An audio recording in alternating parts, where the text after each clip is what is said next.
Hello and welcome to No Rest for the Weekend, where we go behind the scenes and talk to the creators of independent entertainment.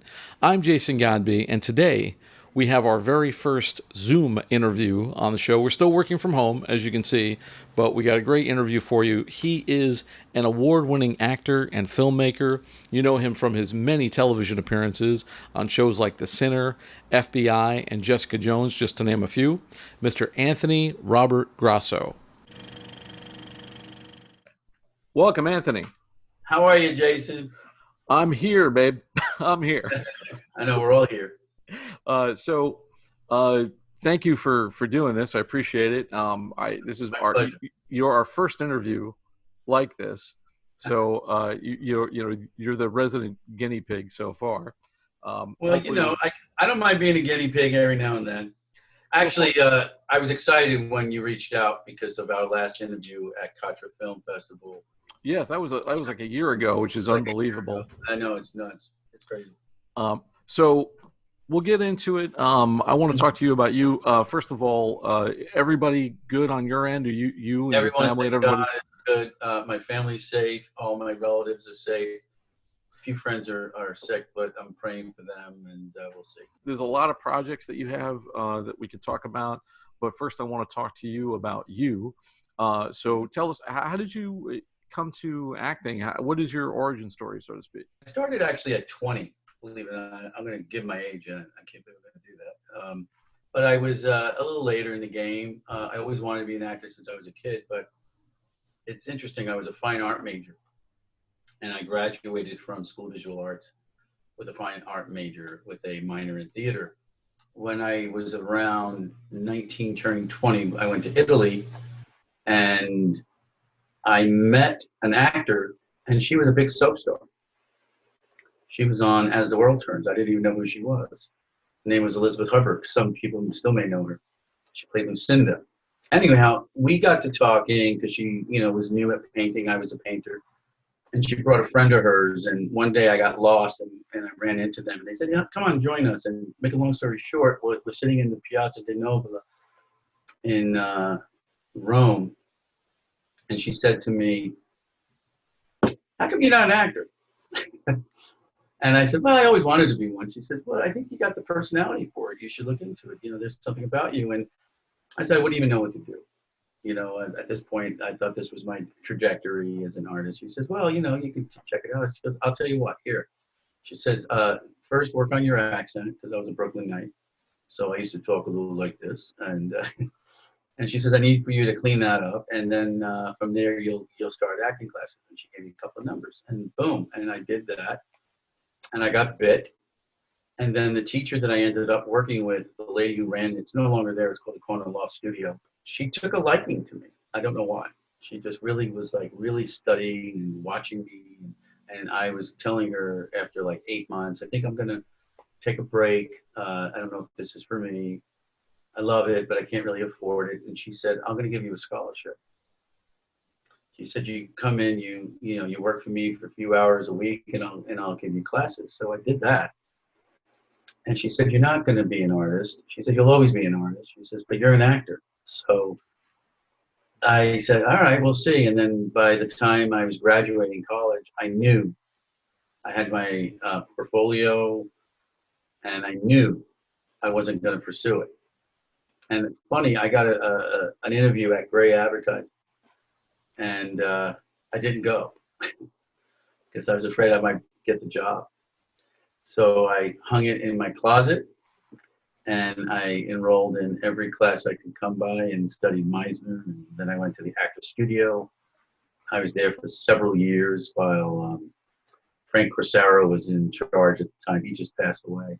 And Arthur Penn and Ellen Burstyn and Lee Grant. Some amazing people came out of Yeah, that program. oh yeah, and they were just there every week.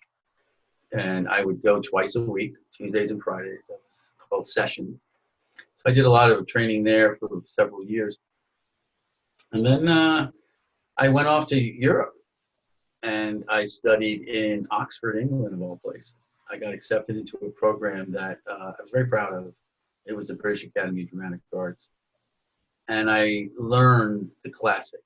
and at that point I didn't have that kind of training behind me, and I was working at that point already. I started doing some TV, a lot of theater, and what I loved about it was a different approach to the work. It was more about language. So from that, I came back jazzed, and then I started teaching as well as acting. I lost all my jobs, so I put an ad out in Backstage when it was actual paper, and I've been teaching ever since, over 22 years. So you also recently done some directing. You kind of gone behind the camera. What was that transition like? Did you always direct, or is this a new? I did. Wrinkle? Well, I actually directed more theater, and about 5 years ago, I directed a one-man show called Universal Dad. It was a very poignant script. So I realized I really enjoyed teaching. Directing as much as teaching and acting. So I kind of left that open-ended. I never really considered myself an actor or a director. I always said I'm an actor who can direct. And as of about 4 years ago, a student of mine said, "Look, I wrote a script. Would you want to direct it?" And I read it, and I loved it. It's called Blood Allegiance. And that kind of brought me back into the fold. And since then, I've directed 4 other projects. And currently, this weekend, unfortunately, tonight we were supposed to be driving to Cape May, and I was going to be directing my wife's script at the location in Cape May for 2 days. It was a 2-day shoot. Sadly, we had to postpone it till September. But my wife wrote this, so it's extra special.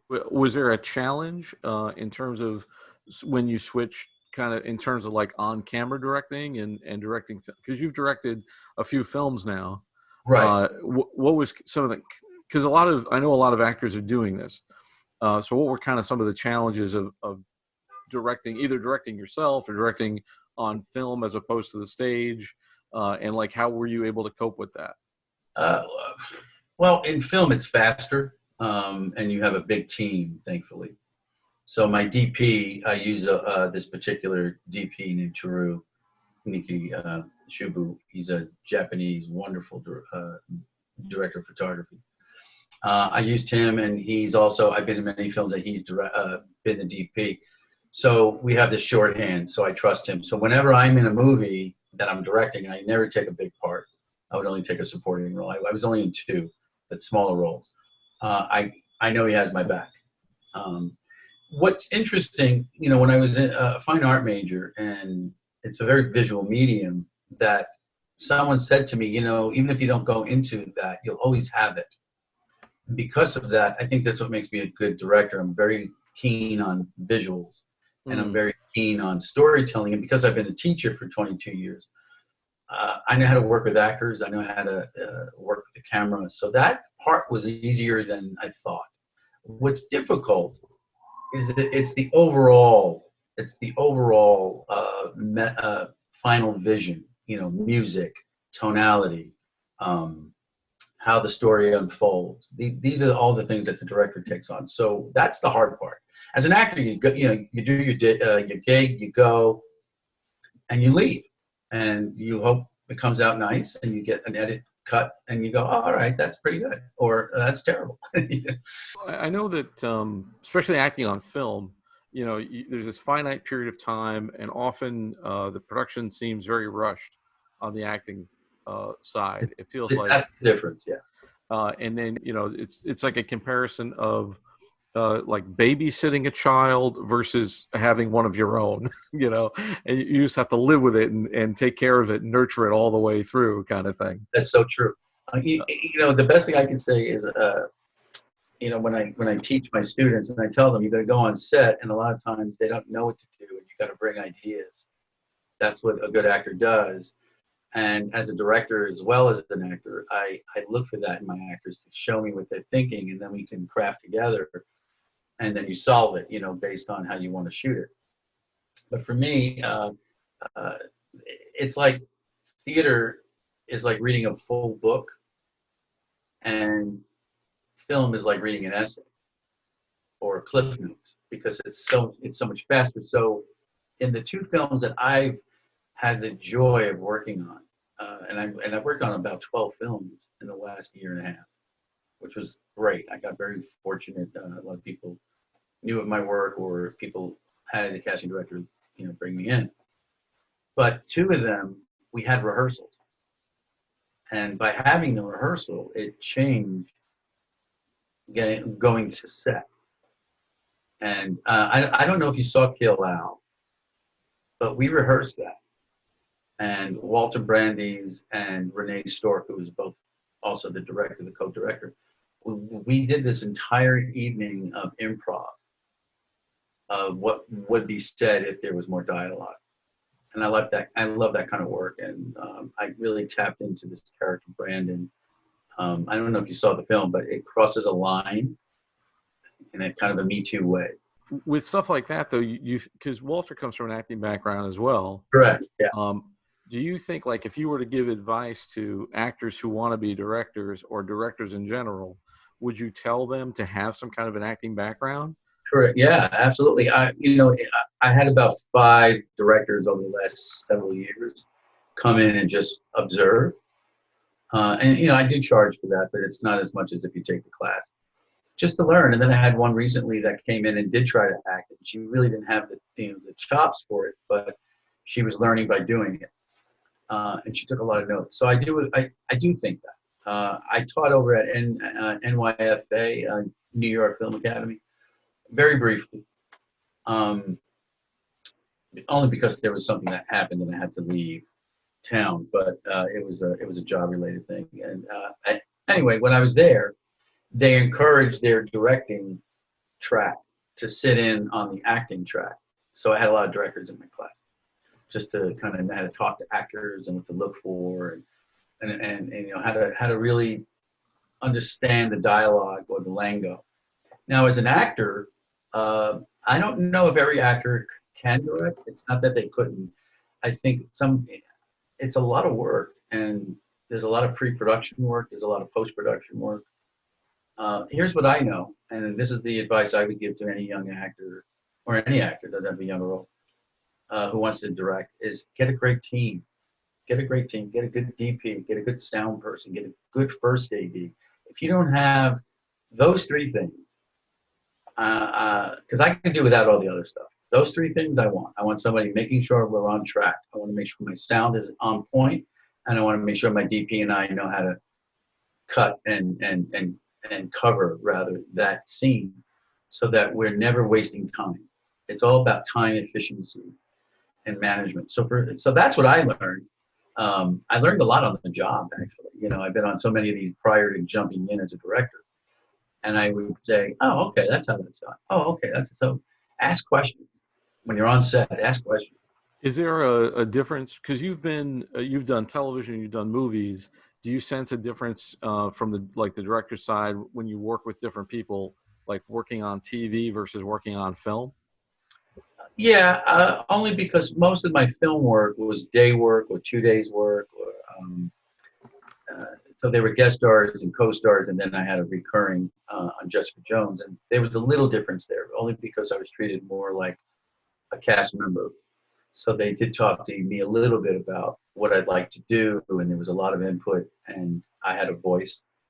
But usually in a co-star situation, you get very little direction.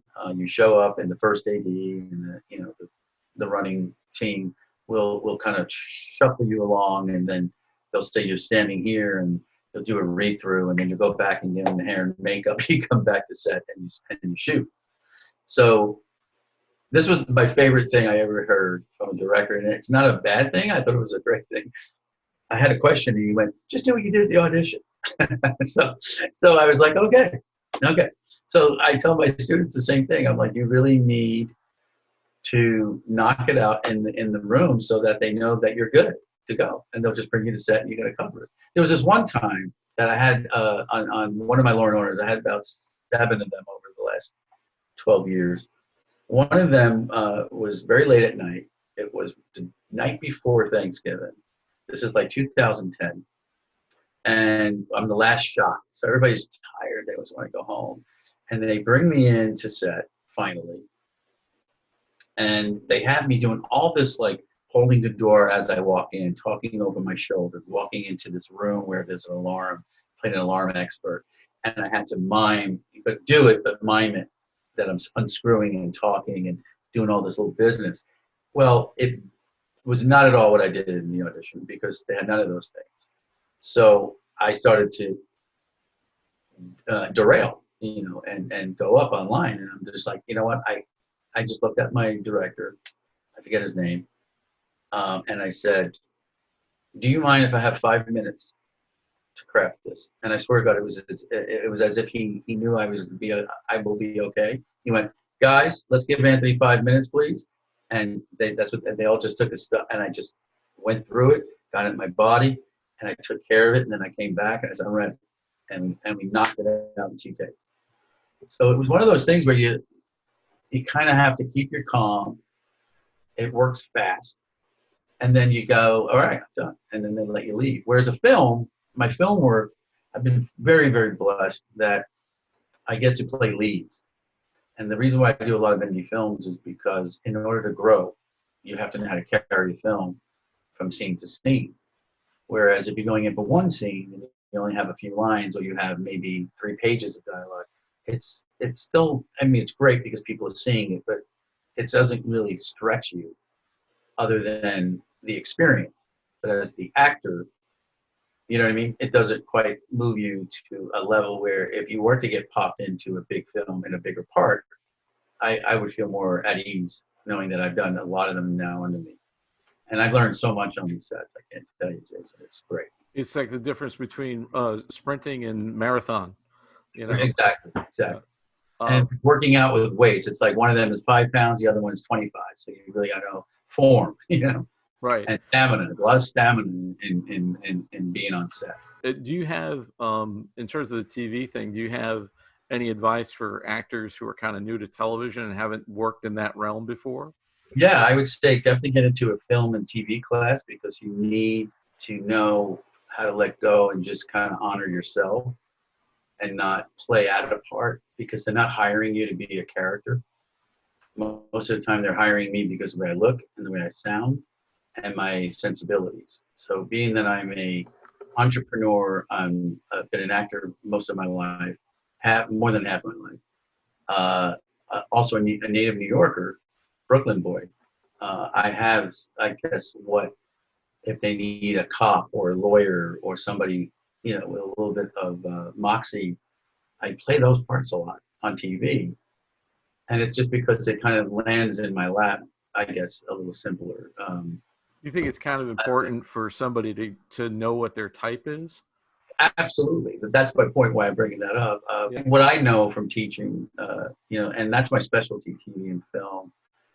It's how to book these co-stars and guest stars. It's yes, you got to know what this is selling and what does it read like, so that you honor that and you walk in with it, so you own that niche.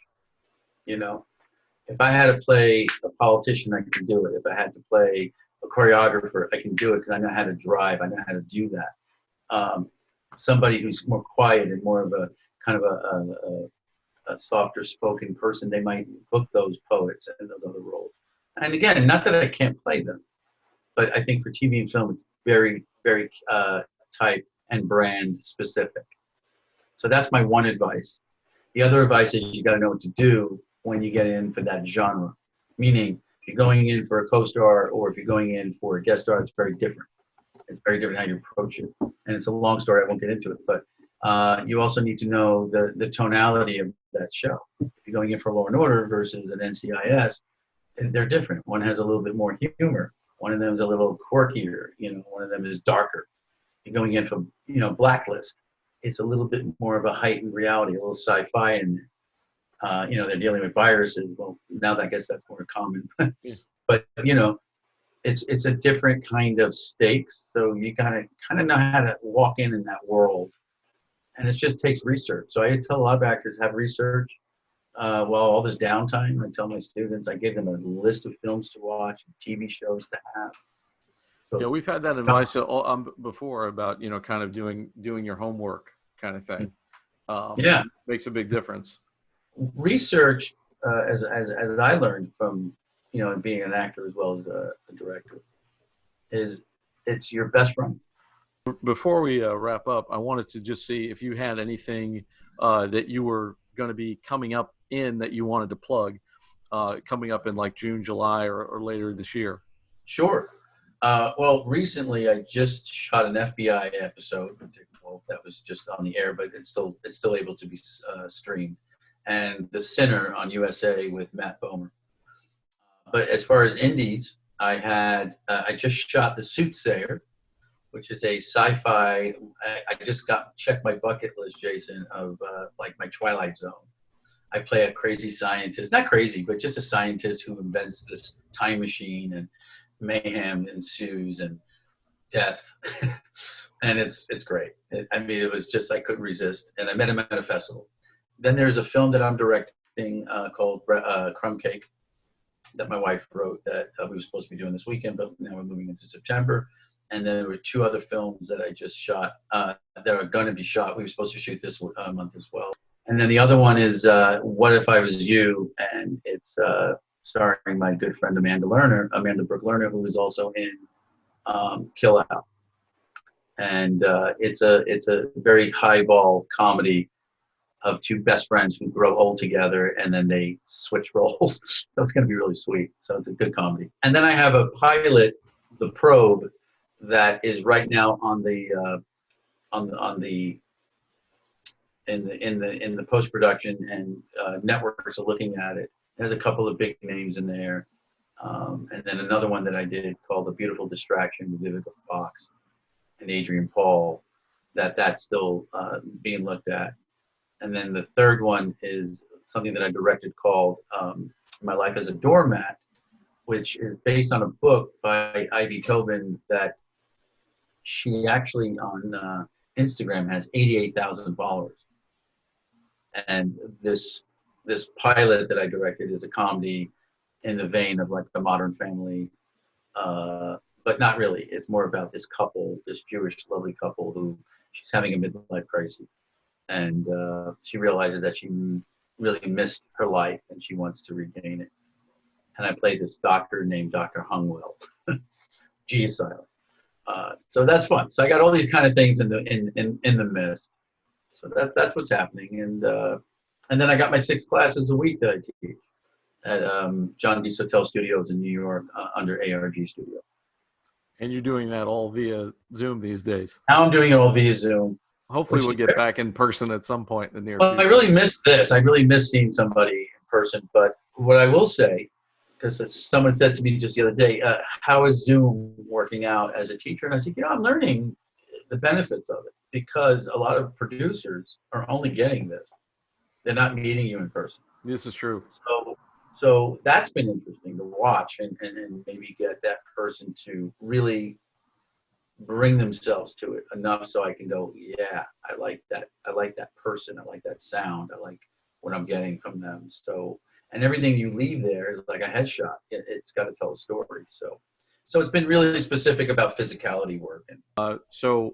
As many people know or have found out in the acting world, we lost James Lipton this year, and man behind Inside the Actor Studio, which I was a big fan of and taught me a lot about acting, directing. Can I tell you a fun story? Not to interrupt, but just really fast. About James Lipton? Yeah, I was at the Actor Studio when James Lipton came in with a suitcase, in a suit. Now I'm about 20-something years old, smoking cigarettes. And we all thought he was this quack. And he made a presentation to the whole congregation and said, we're going to change the trajectory of the Actor Studio. And they went with the idea of selling the brand to the new school at the time. And because of that, the Actor Studio is still in place. It ensured them enough money to maintain it, and the building was collapsing. And so we're very thankful to Mr. Lipton. So I wanted to just share that because I remember that day like yesterday. And we thought, oh my God, the corporations are coming after us, because we were very protective of it. But meanwhile, he was right. Because at the time, Paul Newman was the president. and he was socking in a lot of money every year to maintain it. And you knew that wasn't going to be forever. So they had to start thinking ahead, and I'm so glad that worked out. Yeah, that show was a big inspiration to me, and I used I to watch it religiously. In honor of Mr. Lipton, I wanted to do the questionnaire that he used to do at the end of his show by Bernard Pivot. So I figured he stole it from Pivot, so I could steal it from him and carry on the tradition, kind of thing. We'll begin with the first question. What is your favorite word? Love. What is your least favorite word? Spank. What sound or noise do you love? My daughter's laugh when she was a baby. What sound or noise do you hate? Screeching. Car screech. What turns you on creatively, gets your juices going? Art. And what turns you off? Arrogance. And normally I don't say them on my show, but what is your favorite curse word? Oh, for sure, fuck. Everything's got a fuck in it. Yeah. It's so many different forms of it as I well. know. It's go great. It's almost my favorite word too. So. Well, you are from Brooklyn. Yeah. It's just it's very descriptive. Finally, Anthony, if God exists, what would you want to hear him say when you arrive at the pearly gates? You did okay, kid. You did okay. Yeah. Fantastic. Thanks for being on the show. And I love being here, man. Thank you so much. For others out there who might want to know, get a hold of you, hire you, learn from you, where can they find you on the web? They can find me at anthonyrobert.com. Thanks so much, my friend. Thank you, buddy. Listen, you stay safe, your family. We'll get through this. Yeah, I could come down to your studio when this is all done, and we'll do another. Yes, I would. I cannot wait to get back in the studio. Yeah, I'm with you. All right, take care. And that's all we have time for today. Thank you for taking this trip down the rabbit hole. For more of our content, including our movie reviews, visit our website, norestfortheweekendpodcast.com. Also, be sure to like, rate, and subscribe on your favorite podcast app. Once again, I'd like to thank my guest, Anthony Robert Grasso. And for Behind the Rabbit Productions, I'm Jason Godbey. Thanks for joining us. We'll see you next time.